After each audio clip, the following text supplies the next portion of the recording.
Hello, hello, hello. How are we doing? My name is Asmita, your IELTS mentor here at Vedantu, and the agenda for today's video is very simple. We are going to solve a reading test live. Sorry, there is some background noise. Let me get rid of that. Alright, so the point is to solve a reading test in real time. Now, because the reading test itself takes 60 minutes, and we also need some time to discuss strategies and answers.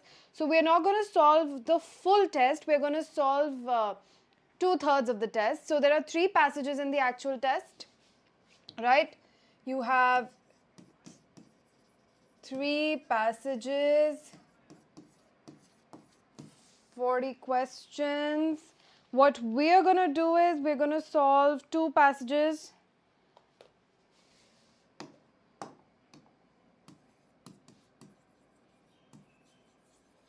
And I think we have around, let's see, 27 questions. Yes, 27 questions. All right. This is what we are going to do today. So I want you all to get into that frame of mind where we can read distraction free. Make sure you tell everybody at home not to disturb you for the next 1 to 1.5 hours so that you can focus all your energy and concentration into solving this reading test. All right?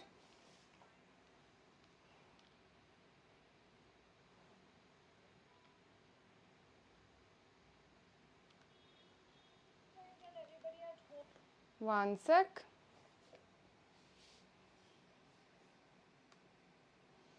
Okay, there we are.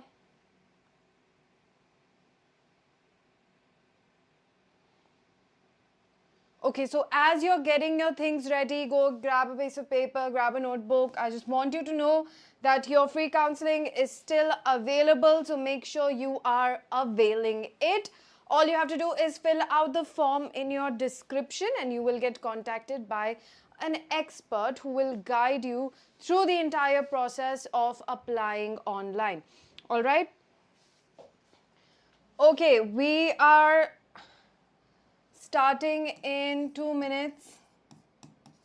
Now, I just want to know from you, see, the logistics of solving a reading test through this medium is a little confusing because if I let you read by yourself silently, all of you have different reading speeds. And so I cannot cater to all of you. So the easiest way is for me to read it and for you to follow what I am reading.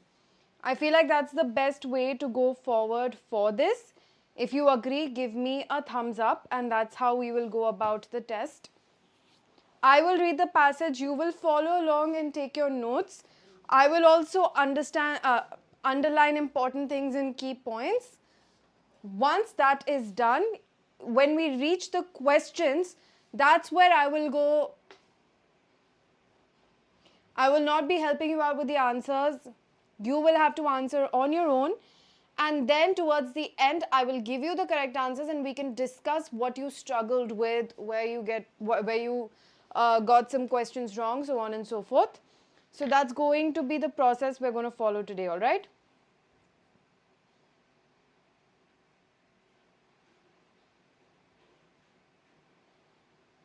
Hi Renu, hi Rohit. What about the rest? Where are you guys?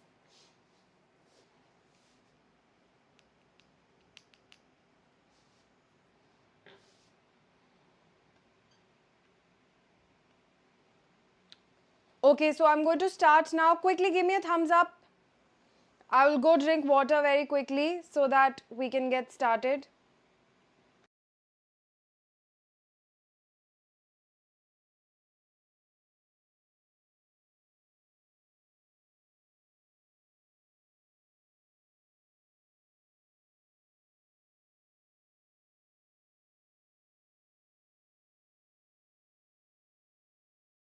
Okay, I am back and I am ready. So the reason why we didn't have class yesterday and even today is because I have a little bit of a cold. Yesterday I couldn't stop sneezing, and today you might hear some leftover sniffles. So if throughout my class you are hearing some, I apologize for that in advance, and I will apologize in one go once the class is over. I won't keep apologizing in the middle, okay? So just bear with me.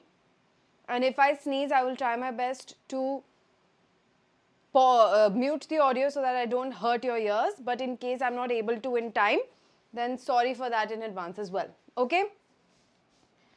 All right, let's get started. Here's our first passage. How much higher, how much faster? The aim should be to solve this entire passage in 20 to 25 minutes.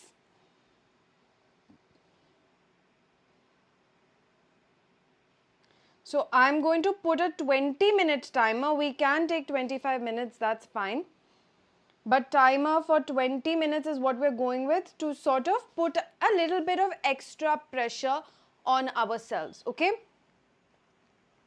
20-minute timer has started. Okay. Since the early years of the 20th century, when the International Athletic Federation began keeping records, there has been a steady improvement in how fast athletes run, how high they jump, and how far they are able to hurl massive objects, themselves included, through space. For the so-called power events that require a relatively brief, explosive release of energy, like the 100-meter sprint and the long jump times and distances, times and distances have improved 10 to 20%. In the endurance events, the results have been more dramatic.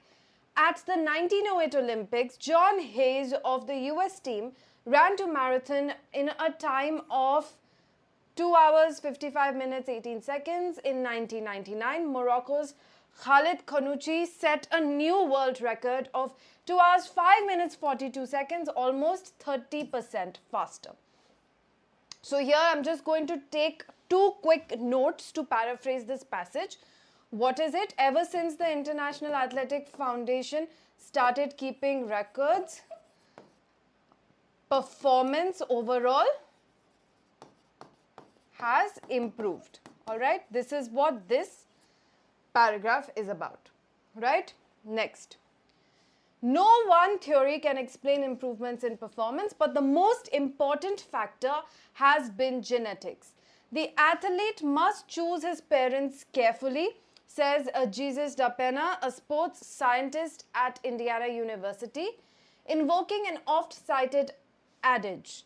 Over the past century, the composition of the human gene pool has not changed appreciably, but with increasing global participation in athletics and greater rewards to tempt athletes, it is more likely that individuals possessing the unique complement of genes for athletic performance can be identified early. Was there someone like sprinter Michael Johnson in the 1920s? Da Pena asks. I'm sure there was, but his talent was probably never realized. So this passage, this particular paragraph is talking about the role of genetics and how athletes need to be bred specifically for enhanced athletic capabilities, right? Next, identifying genetically talented individuals is only the first step. Michael Yessis, an emeritus professor of sports science at California State University at Fullerton, maintains that genetics only determines about 1/3 of what an athlete can do. But with the right training, we can go much further with that 1/3 than we've been going. Yessis believes that US runners, despite their impressive achievements, are running on their genetics. By applying more scientific methods, they're going to go much faster. These methods include strength training that duplicates what they are doing in their running events, as well as plyometrics, a technique pioneered in the former Soviet Union. So this particular paragraph is saying that genetics is only 1/3 of the game, and you have to apply techniques for best results, all right? Whereas most exercises are designed to build up strength or endurance, Plyometrics focuses on increasing power, the rate at which an athlete can expend energy. When a sprinter runs, Isis explains, her foot stays in contact with the ground for just under a tenth of a second, half of which is devoted to landing and the other half to pushing off. Plyometric exercises help athletes make the best use of this brief interval. So this particular paragraph, this one is talking about plyometrics. It's explaining what is it, and this was developed in the Soviet Union. All right. Next we have nutrition is another area that sports trainers have failed to address adequately. Many athletes are not getting the best nutrition, even though supplements, Isis insists. I think it should be even through supplements. Each activity has its own nutritional needs. Few coaches, for instance, understand how deficiencies in trace minerals can lead to injuries. So a problem area identified here is lack of proper nutrition for sports persons. Okay? I hope you're able to keep pace with me, because we have 14 something minutes left. All right? Yes. Every time you are reading along with me, you also need to write down what the paragraph is about. That is an exercise you have to follow in reading comprehension. Moving on. Focus training will also play a role in enabling records to be broken. If we applied the Russian training model to some of the outstanding runners we have in this country, Isis asserts, they would be breaking records left and right. We will not predict by how much, however. Exactly what the limits are is hard to say, but there will be increases even if only by hundredths of a second, as long as our training continues to improve. So this particular paragraph is about focus training, so I've just put that in a circle. And also here we are talking about US athletes. Keep that in mind, okay? Not athletes all over the world. Next, one of the most important new methodologies is biomechanics, the study of the body in motion. A biomechanic films an athlete in action and then digitizes her performance, recording the motion of every joint and limb in 3 dimensions. By applying Newton's law to these motions, we can say that this athlete's run is not fast enough, that this one is not using his arms strongly enough during the takeoff, says De Pena, who uses these methods to help high jumpers. To date, however, biomechanics has made only a small difference to athletic performance. All right, so this is about biomechanics. Next, revolutionary ideas still come from the athletes themselves. For example, during the 1968 Olympics in Mexico City, a relatively unknown high jumper named Dick Fosbury won the gold by going over the bar backwards, in complete contradiction of all the received high jumping wisdom. A move instantly dubbed the Fosbury flop. Fosbury himself did not know what he was doing. That understanding took the later analysis of biomechanics specialists, who put their minds to comprehending something that was too complex and unorthodox ever to have been invented through their own mathematical simulations.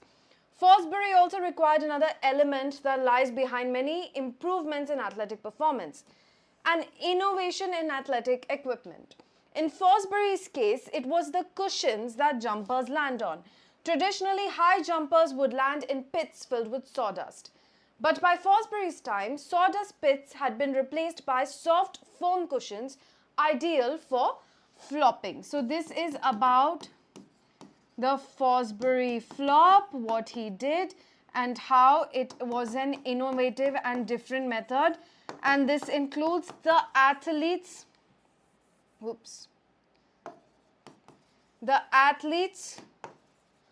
own, what does it say? Revolutionary idea. All right. Now, in the end, most people who examine human performance are humbled by the resourcefulness of athletes and the powers of the human body.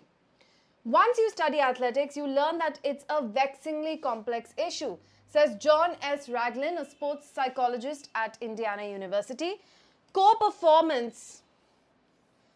Core performance is not a simple or mundane thing of higher, faster, longer. Alright? So many variables enter into the equation, and our understanding in many cases is fundamental. We've got a long way to go. For the foreseeable future, records will be made to be broken. So, still a lot left to understand. That's what this paragraph is saying. Alright? Very good, Rohan. Very good, School of IELTS. Now you have 10 minutes to answer the question. So let's keep pace. Let's see if we can do this in 20 minutes, or do we need that extra 5 minutes. Do the following statements agree with the information given in the reading passage? 1. In boxes 1 to 6, you answer. So basically, you just have to write true, false, or not given. You already know what this question type is. We have done it multiple times. Don't waste time reading this. Quickly answer. It's a true, false, or not given. I'm giving you exactly 5 minutes to answer this. Okay, 5 minutes I'm giving you to answer these questions. Quickly go ahead and answer.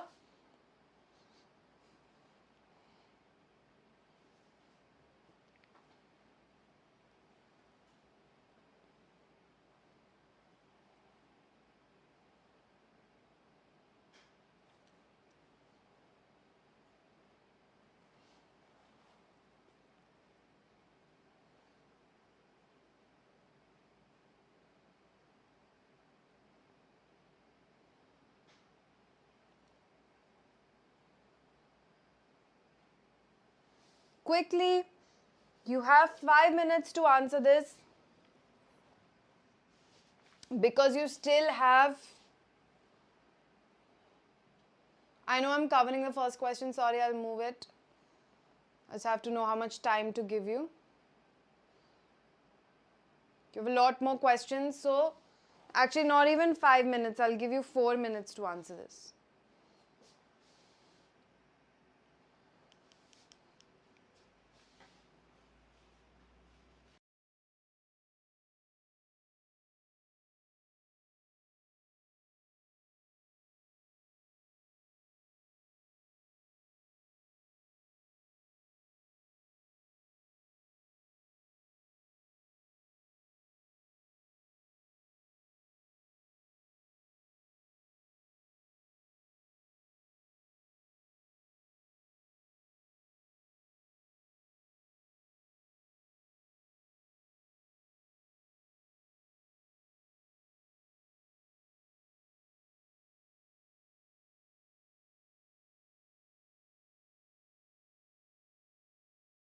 If by chance you're able to finish before 4 minutes are exhausted, you can tell me and I'll move on to the next questions.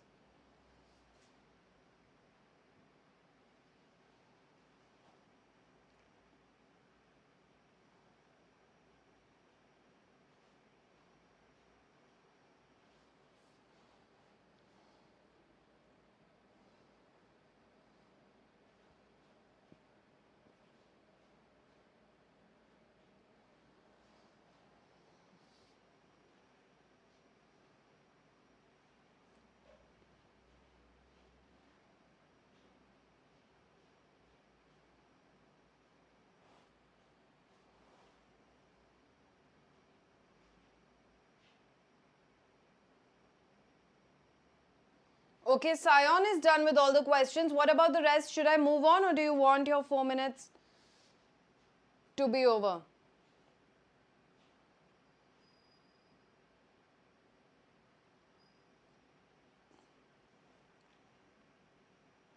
Okay, I'm going to move on to the next slide.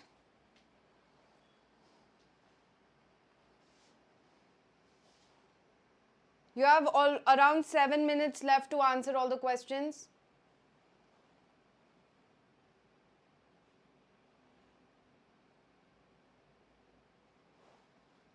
You'll have to rewind and go back to the passages to answer these.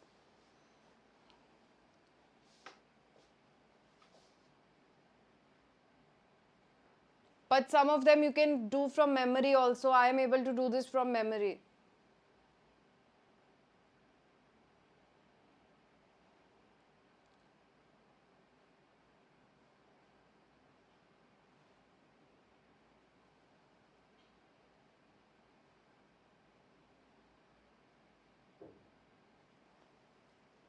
These are quite easy to do from memory also.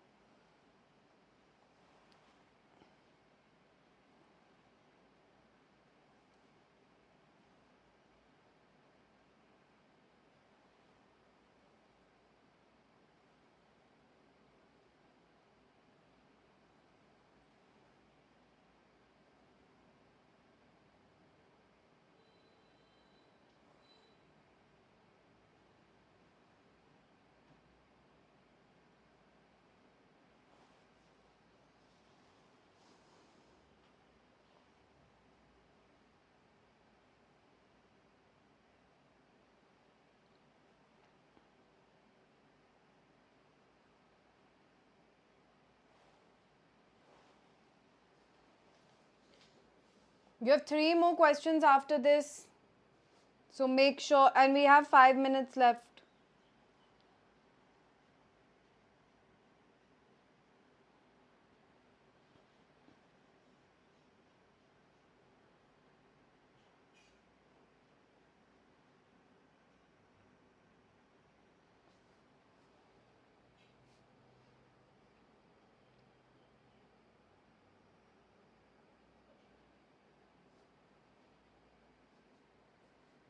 The words have to be from the passage. Remember this, taken from the reading passage.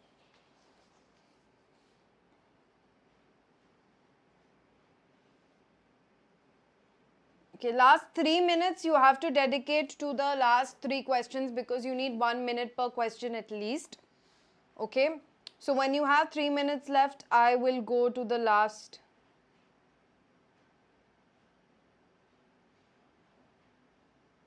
Three questions, all right?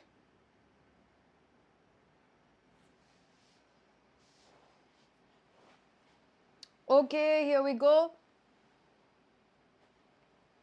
It's just multiple choice. 1 minute for each.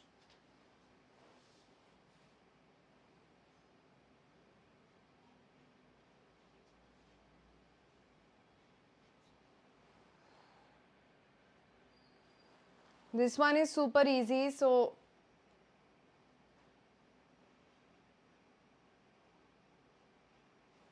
next question.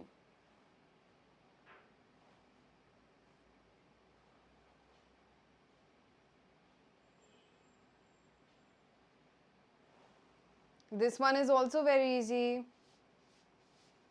Super easy. Multiple choice questions are quite straightforward.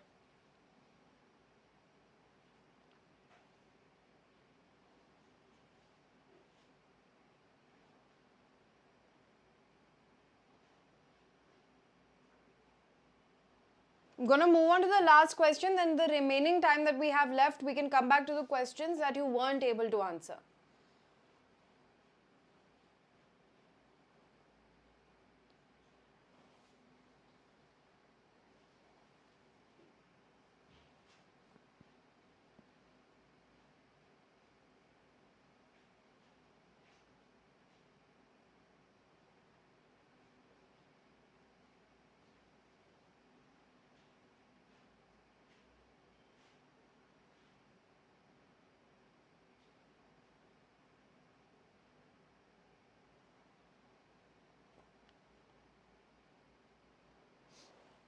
Okay, should I go back? You have 2 minutes left. You have 2 minutes left. So do you want me to go back to a particular section? If yes, tell me quickly. See, if you take 25 minutes for this passage, then one of the other passages you will have to take only 15 minutes. Ideal division is 20 minutes per passage.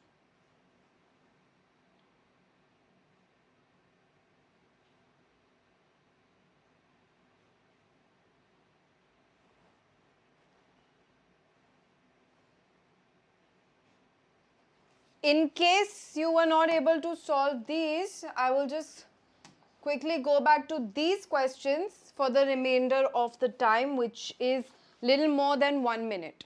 So if there were any questions here that you were not able to solve,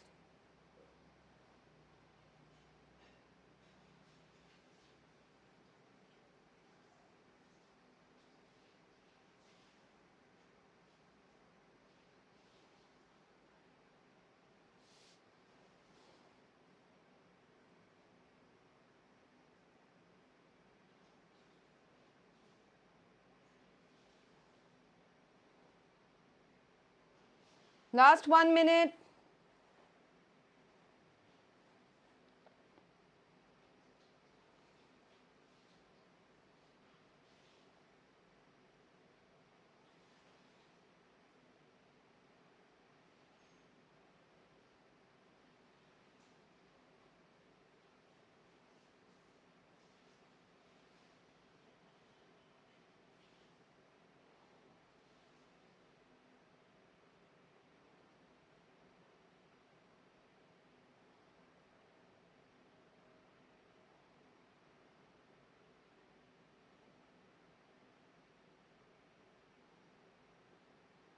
Five seconds left.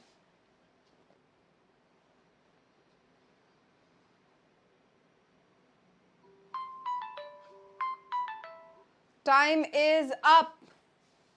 Okay. Time to move on to the next passage. Again, same drill. This passage is called The Nature and Aims of Archaeology. Are we ready to get started?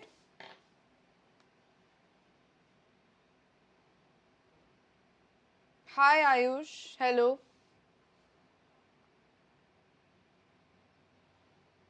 कितनी बारी hello बोलोगे बेटा?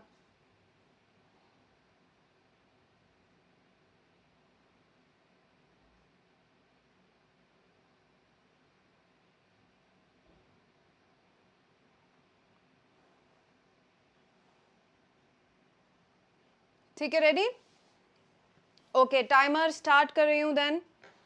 Okay, here we go.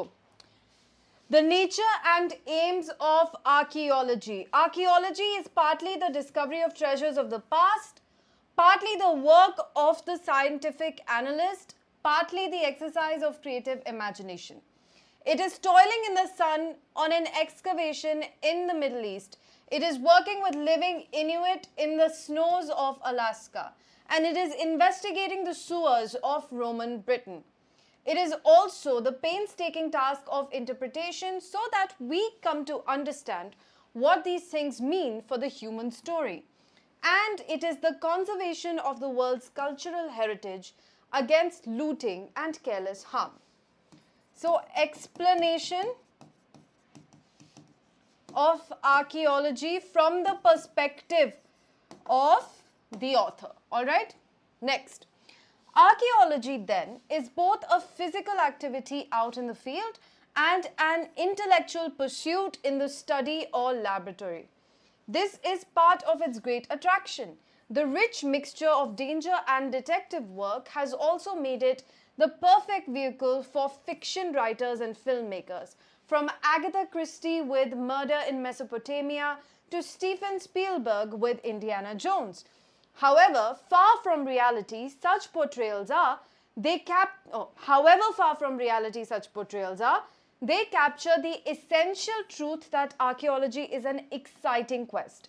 The quest for knowledge about ourselves and our past. Alright, so here we have some references of archaeology in popular media. Alright. Next. But how does archaeology relate to other disciplines such as anthropology and history that are also concerned with the human story? Is archaeology itself a science? And what are the responsibilities of the archaeologist in today's world? Right? So these are questions that are being posed that the rest of the passage will answer. All right? Anthropology, at its broadest, is the study of humanity, our physical characteristics as animals, and our unique, non-biological characteristics that we call culture. Culture in this sense includes what the anthropologist Edward Tyler summarized in 1871 as knowledge, beliefs, art, morals, custom, and any other capabilities and habits acquired by man as a member of society. Anthropologists also use the term culture in a more restricted sense when they refer to the culture of a particular society, meaning the non-biological characteristics unique to that society which distinguish it from other societies.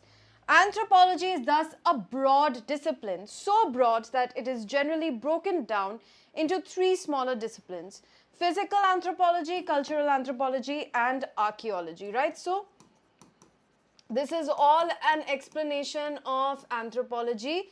We have its different branches, and we've also spent some time explaining what culture means in the context of anthropology. All right.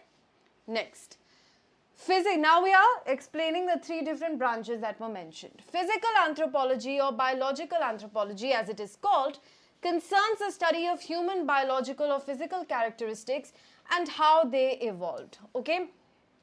Cultural anthropology or social anthropology analyzes human culture and society.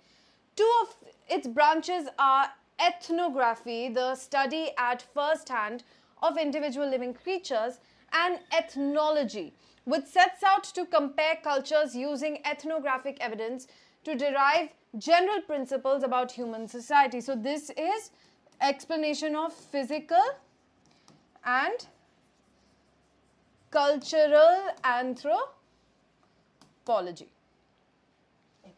Archaeology is the past tense of cultural anthropology. Another interesting definition, all right?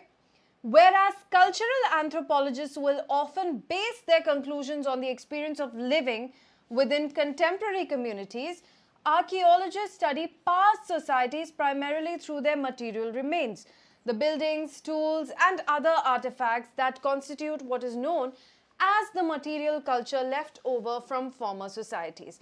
So this is a definition of archaeology as a part of anthropology. Okay. Next. Nevertheless, one of the most important tasks for the archaeologist today is to know how to interpret material culture in human terms. How were those pots used? Why are some dwellings round and others square? Here, the methods of archaeology and ethnography overlap. Archaeologists in recent decades have developed ethnoarchaeology, where, like ethnographers, they live among contemporary communities but with the specific purpose of learning how such societies use material culture, how they make their tools and weapons, why they built their settlements where they do, and so on. Moreover, archaeology has a role to play in the field of conservation. Heritage studies constitute a developing field where it is realized that the world's cultural heritage is a diminishing resource which holds different meanings for different people. Okay, so now we go broader into archaeology, what ethnoarchaeology is, and how it affects modern society. All right? How many do we have after this? Paragraphs? Okay. 4 more. So, if then archaeology deals with the past, in what way does it differ from history? So, we saw archaeology as a facet or an aspect of anthropology. Now we're seeing how it relates to history. In the broadest sense, just as archaeology is an aspect of anthropology, so too it is a part of history, where we mean the whole history of humankind from its beginning over 3 million years ago. Indeed, for more than 99% of that huge span of time, archaeology, the study of past material culture, is the only significant source of information. Conventional historical sources begin only with the introduction of written records around 3000 BC in Western Asia and much later in most other parts in the world. Okay, so now this is archaeology as a part of history. All right. A commonly drawn distinction between prehistory, that is the period before written records, and history in the narrow sense, meaning the study of the past using written evidence. Okay. To archaeology, which studies all cultures and periods, whether with or without writing, the distinction between history and prehistory is a convenient dividing line that recognizes the importance of the written word, but in no way lessens the importance of the useful information contained in oral history. So prehistory versus history has to do with written availability of written records. Last two, since the aim of archaeology, or last one paragraph, since the aim of archaeology is the understanding of humankind, it is a humanistic study. And since it deals with the human past, it is a historical discipline. But it differs from the study of written history in a fundamental way. The material the archaeologist finds does not tell us directly what to think. Historical records make statements, often offer opinions and pass judgments. The objects the archaeologists discover, on the other hand, tell us nothing directly in themselves. In this respect, the practice of the archaeologist is rather like that of a scientist who collects data, conducts experiments, formulates a hypothesis, tests the hypothesis against more data, and then, in conclusion, devises a model that seems best to summarize the pattern observed in the data. The archaeologist has to develop a picture of the past, just as the scientist has to develop a coherent view of the natural world. So this is basically archaeology versus history, what sets them apart, and how archaeology is like science. Okay, that's the end of the passage. Now, starting your question, so we were able to read this passage. It was a little longer than the previous one. You have 10 minutes left. This is a yes, no, not given. Just like you had true, false, not given, yes, no, not given.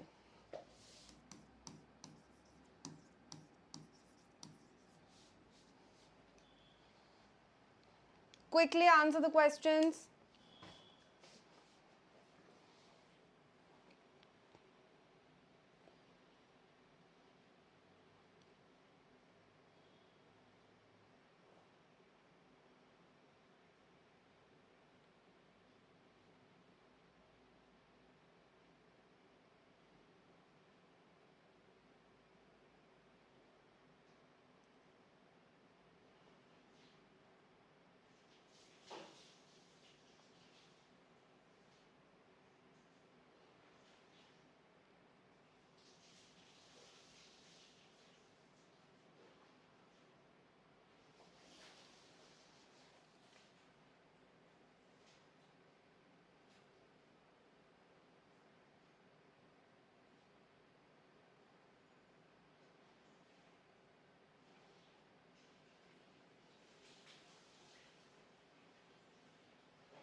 You have 8 more questions after this, so let me know when I can move forward.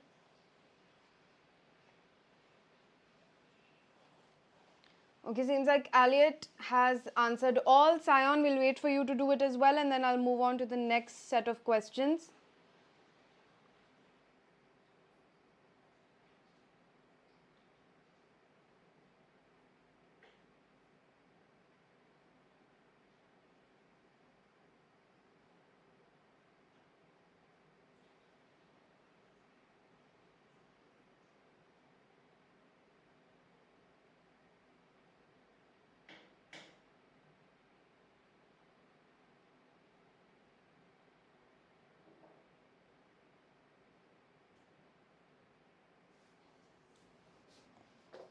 Alright, quickly, Sion, one more.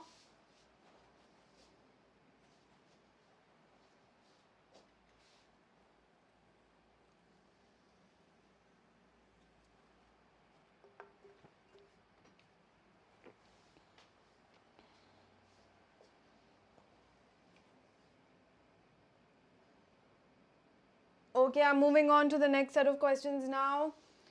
Here, you have to choose the 2 statements mentioned by the writer of the text. So, out of these 5 statements, you have to mention 2. So, just write down the letter, the 2 letters that are mentioned by the author. Okay?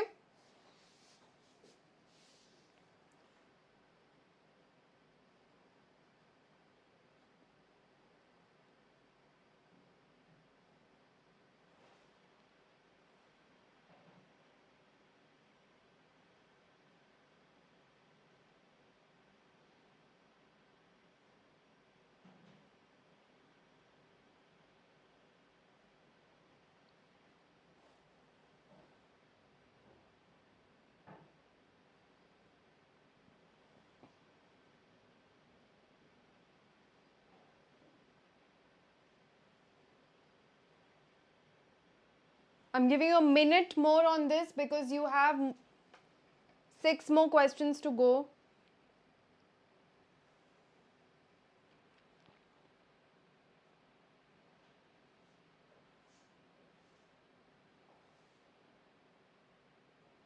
Hi, hello everyone. Those of you joining in late, make sure you go through the class and solve the reading comprehension passage later when you have time. Okay, I'm moving on to the next questions. Again, same thing.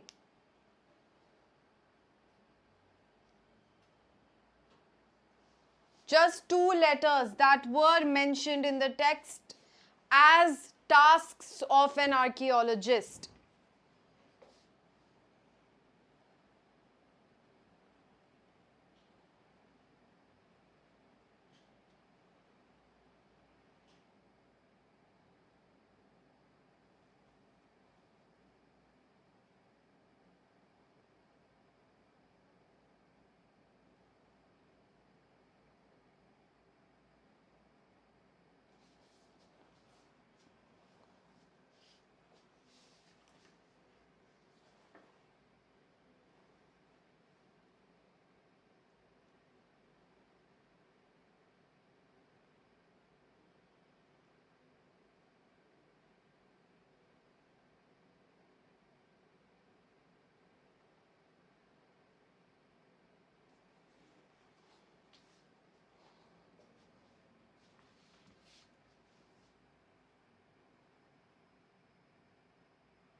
Okay, time for the last set of questions where you have to write no more than 2 words from the passage.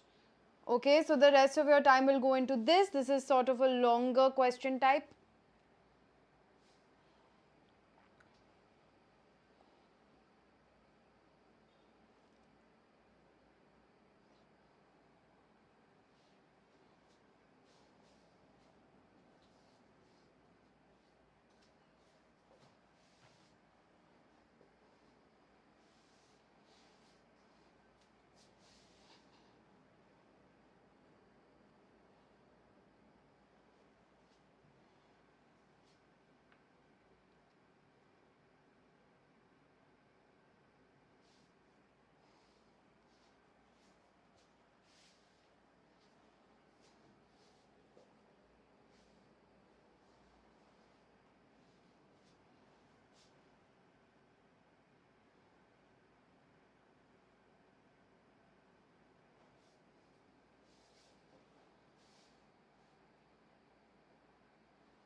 You might have to go back and refer to the passage, so make sure you're doing that.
Okay, 1 minute left.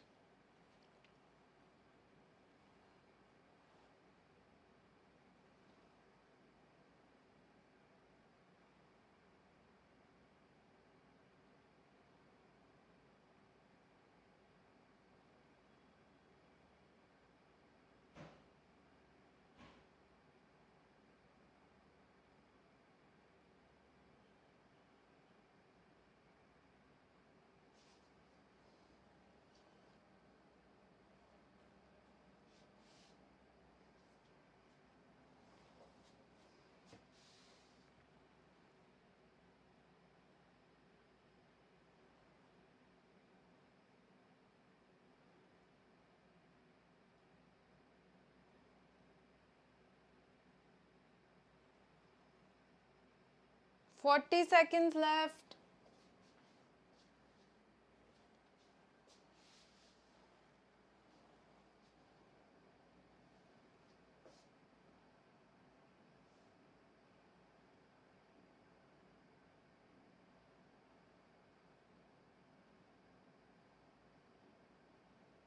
Twenty seconds.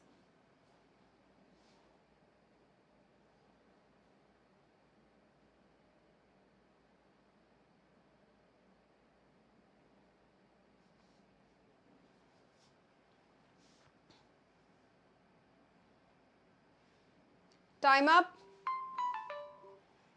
And time to discuss the answers. Okay, so I am going to give you the answers now. All right.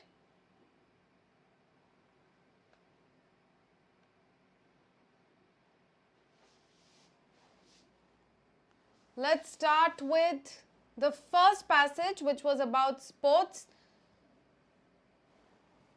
athlete performance. I think the passages themselves were not hard to understand. They were pretty straightforward, pretty easy, okay?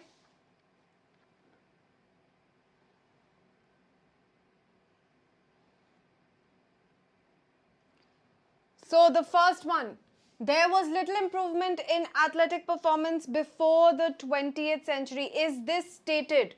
This was stated in the very beginning of our passage. So this is true. Next, performance has improved most greatly in events requiring an intensive burst of energy. Was this given? We can go back and check.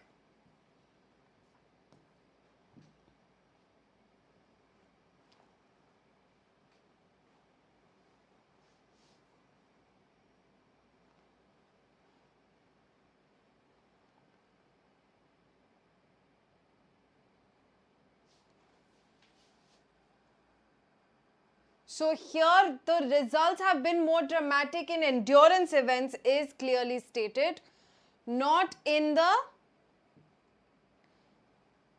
burst of energy events. So this is not given. Improvements in athletic performance can be fully explained by genetics contradicts what was said, because the entire paragraph talks about how it cannot just be attributed to genetics. So this is false, right? Next, the parents of top athletes have often been successful athletes themselves. Again, oh sorry, 1 second, what am I doing?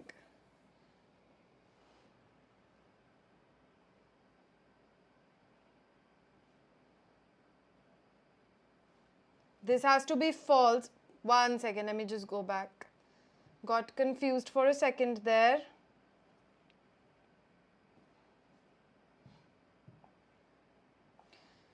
Skip this question. Modern official athletic records date from about 1900. Let's see where they date back from. My bad, I wrote it in the wrong place.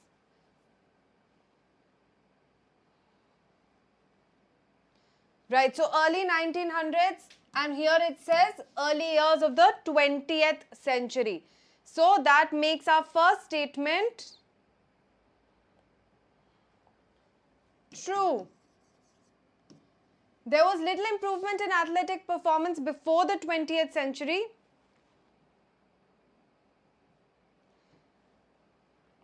There were no records of before the 20th century, right? So think about it this way. We are starting from the 20th century. We are saying 20th century onwards, there has been a steady improvement ever since we started keeping records. So before we kept records, we have no information. It is not stated whether or not there was improvement. There is no way to check. So here we have to say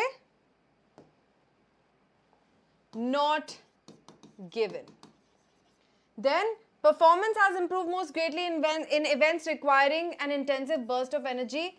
No, the exact opposite is written, where endurance sports have seen the most dramatic increase in performance. So this becomes false, and it says that right here, okay?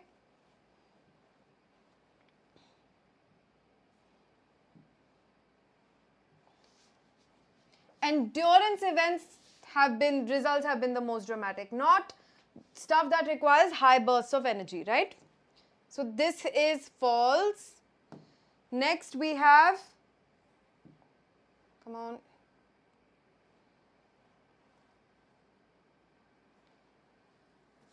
Okay, improvements in athletic performance can be fully explained by genetics. This is a clear case of false because the entire paragraph talks about how a lot of different things play a role and genetics is only 1/3 of the equation. Next, the parents of top athletes have often been successful athletes themselves. This information is simply not provided to us.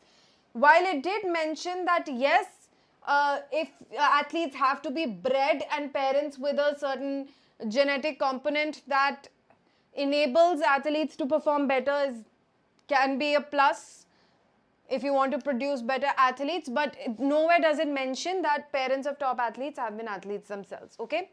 And then finally, the growing international importance of athletics means that gifted athletes can be recognized at a younger age. Yes, this is clearly stated in the paragraph. So it's true, not given, false, false, not given, and true. Okay? Yes, Sion, you can get the PDF of the passage.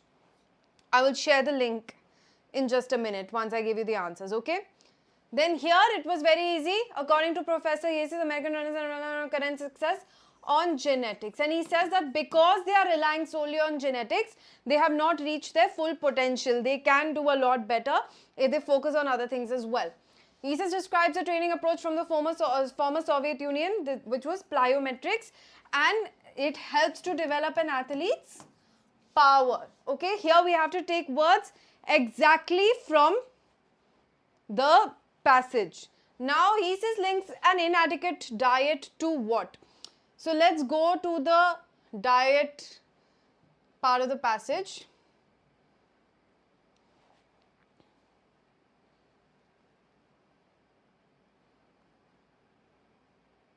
So here he says deficiencies in trace minerals can lead to injuries. So what is he linking lack of nutrition to?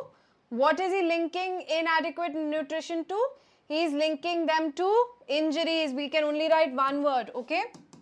So here we will write injuries. Next, he says claims that the key to setting new records is better, obviously, training. It says that right here.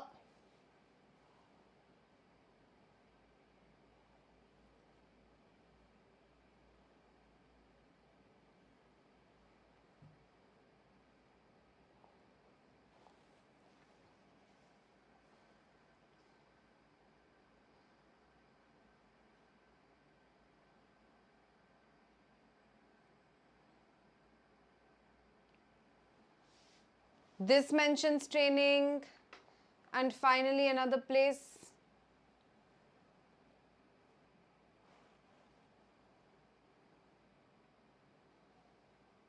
Where is Yeesus? So all of our fill in the blanks had to do with Yeesus. So wherever he's talking, that's what we are going to refer to, right?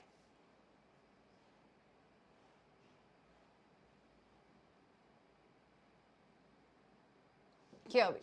Focus training will also play a role in enabling records. So this is where it clearly states, Yeesus is saying, for records to be broken, what do we need? Focus training. But because we can only write one word, we cannot write focus. So we will write training. All right?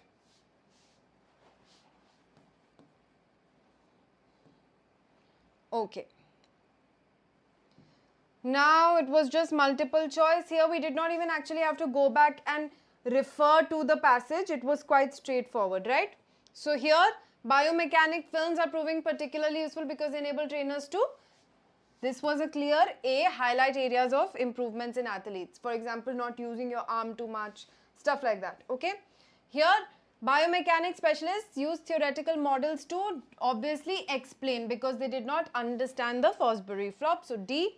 And finally, John S. Raglan believes our current knowledge of athletics is, what is it? It's too fundamental. That's what he said. He used the word Do you see a synonym of the word fundamental in the options? Clearly in the passage he used the word fundamental, right?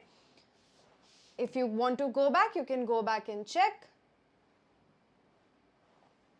We've underlined it also in many cases is fundamental.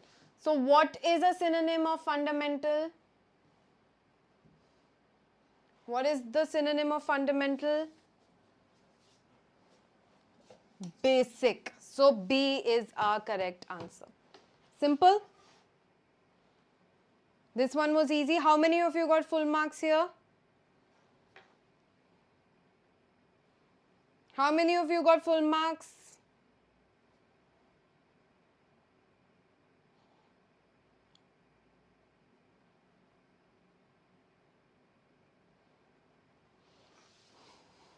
Okay, moving on to the next set of answers. The yes, no, not given. First it says archaeology involves creativity as well as investigative work. Obviously. Yes, very good. So obviously this was stated in the first paragraph of the passage. So yes, archaeologists must be able to translate text from ancient languages. This is not stated anywhere that this is a skill set that archaeologists must have. So it is simply not given. Movies give a realistic picture clearly. The passage says that movies give an unrealistic picture. So this is a no. Sorry, I'm writing false. This is a no. Okay. Anthropologists must define culture in more than one way. Is this stated? Obviously, it was stated. That's why so many definitions of culture were given. Archaeology is a more demanding field of study than anthropology. Both archaeology and anthropology were talked about, but nowhere did it talk about which one requires more studying or more effort. So this is not given. And finally, the history of Europe has been documented since 3000 BC. Here we have to go back and check the date, right? Because we won't remember this in our memory. So let's go back to where they start writing about written records, which is right here. Thanks to our notes, we can come exactly to that paragraph. And where does it say Europe's history? Conventional historical sources began only with the introduction of written records around 3000 BC in Western Asia. So the figure is correct, but the continent is wrong. The 3000 BC figure is given for Western Asia and not Europe. Okay, so the figure of 3000 BC is correct. This is correct. This is wrong. It was supposed to be Western Asia. So this is no. So what are our answers? Yes, not given, no, yes, not given, and no. Okay? Clear? Moving on.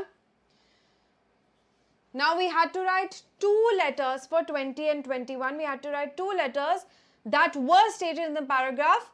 And these are all statements about anthropology. So let's read all of the statements and see which ones were truly given. Okay. It is important for government planners. This was not said. It is a continually growing field of study. It often involves long periods of field work. This was said about archaeology, not anthropology. And even never did it say it's a growing field of study. It did not really mention that. Is it subdivided for study purposes? Yes, we had 3 subdivisions of anthropology. So this was given. It studies human evolutionary patterns. Did it say that? Yes, it said that. Okay. About anthropology. So our correct answers will be D and E. Next, same thing, but here it's regarding the tasks of an archaeologist. Okay. Examining ancient waste sites to investigate diet. It never talked about waste site and diet. Studying cave art to determine significance. No, it never talked about cave art. See, these might be things that an archaeologist does. I am not denying it. Obviously, can be something that an archaeologist does, but what is the question? Does the text state these things as examples? The text does not state these things. Archaeologists might do this, agreed, but the text does not mention these things as examples. That's why we are crossing them out. Deducing reasons for the shape of domestic buildings, yes, this was stated, round versus square and all of that. Investigating the way different cultures make and use objects, this was also stated. Examining evidence for past climate changes, this was not stated. So what is our correct answer? Here it is C and D. Okay. Mentioned by the writer of the text. This is what's important to pay attention to. Okay. If you have any doubt anywhere, let me know. I'll explain that answer again. Now our final set of questions. No more than 2 words from the passage. See, for these types of questions, make sure you're not using synonyms. You are using words from the passage. Alright. So 24. Much of the work of archaeologists can be done using written records, but they find, so here it was written versus prehistoric versus historic. So we'll come back here and quickly check.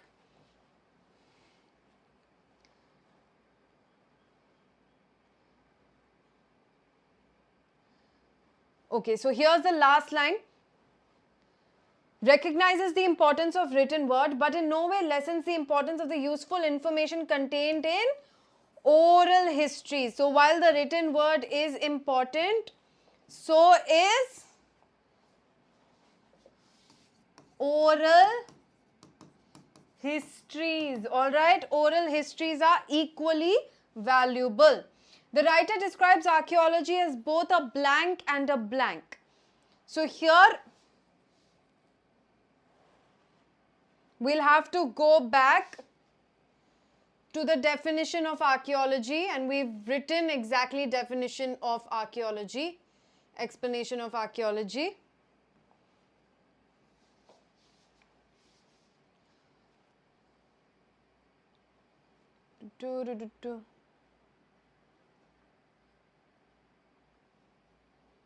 So there are many distinctions given, that it is this also, it is that also, but the main distinction was as these questions that were asked. So here the first answer can be that it is a study of humanity. That's its relation to anthropology. So here if we go to its anthropological definition,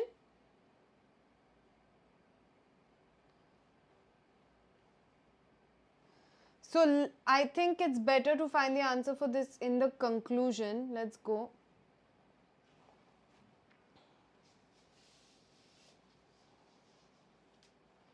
There we go. So since the aim of archaeology is understanding of humankind, it is a humanistic study, and since it deals with the human past, it is a historical discipline. So these are the two ways it is explained towards the end. So the questions will also follow the chronology of the passage itself, right? So since the answer for the question number 24, you can see this is an easy way, okay? Remember this trick.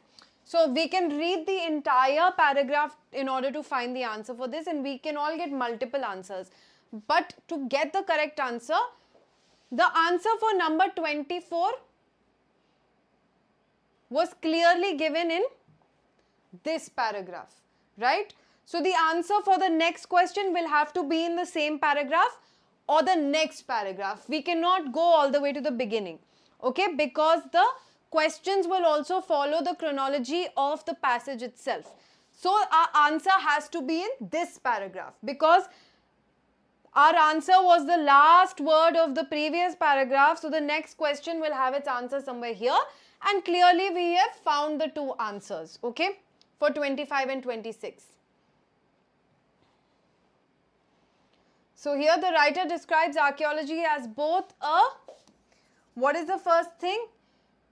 Humanistic study and a historical discipline. However, as archaeologists do not try to influence human behavior, the writer compares their style of working to that of a, yes, very good Rohan, very good. So if we went to the beginning of the paragraph, like I showed you in the beginning, there were multiple answers you could have found. So always follow the chronology of the answers. If this is in paragraph E, this will be in F, or a later paragraph maybe in G, okay? You can't go before it. So obviously our answer for the next question will have to be in a successive line or paragraph. What is the question? However, as archaeologists do not try to influence human behavior, the writer compares their style of working to that of a, the answer for this is easy. We don't even have to go back to the paragraph, but we can, just to show you the chronology, this was 25, 26. Answer for 27 will have to be somewhere later, right? So here, in this respect, the practice of the archaeologist is rather like that of a scientist. There's the answer. Got it?